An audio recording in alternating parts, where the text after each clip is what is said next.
আমাদের গ্রামের নাম বেজপাড়া। এটি পাবনা জেলার চাটমোহর থানার মধ্যে অবস্থিত। প্রত্যেকটি মানুষের কাছে তার জন্মভূমি প্রিয়, তাই শত ব্যস্ততার পরেও সুযোগ হলেই গ্রামে ফিরে আসা।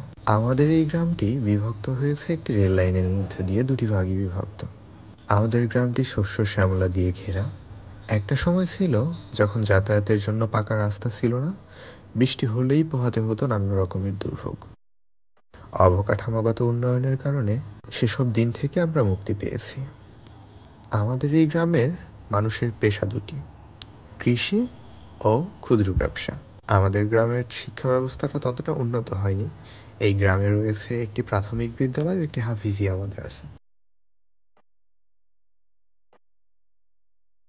যেখানে তার গ্রামের সম্মিলিত প্রচেষ্টায় এই হাফিজিয়া মাদ্রাসাটি প্রতিষ্ঠা করা হয়েছে এবং তার সকল খরচ ব্যাংক বহন করা হয়।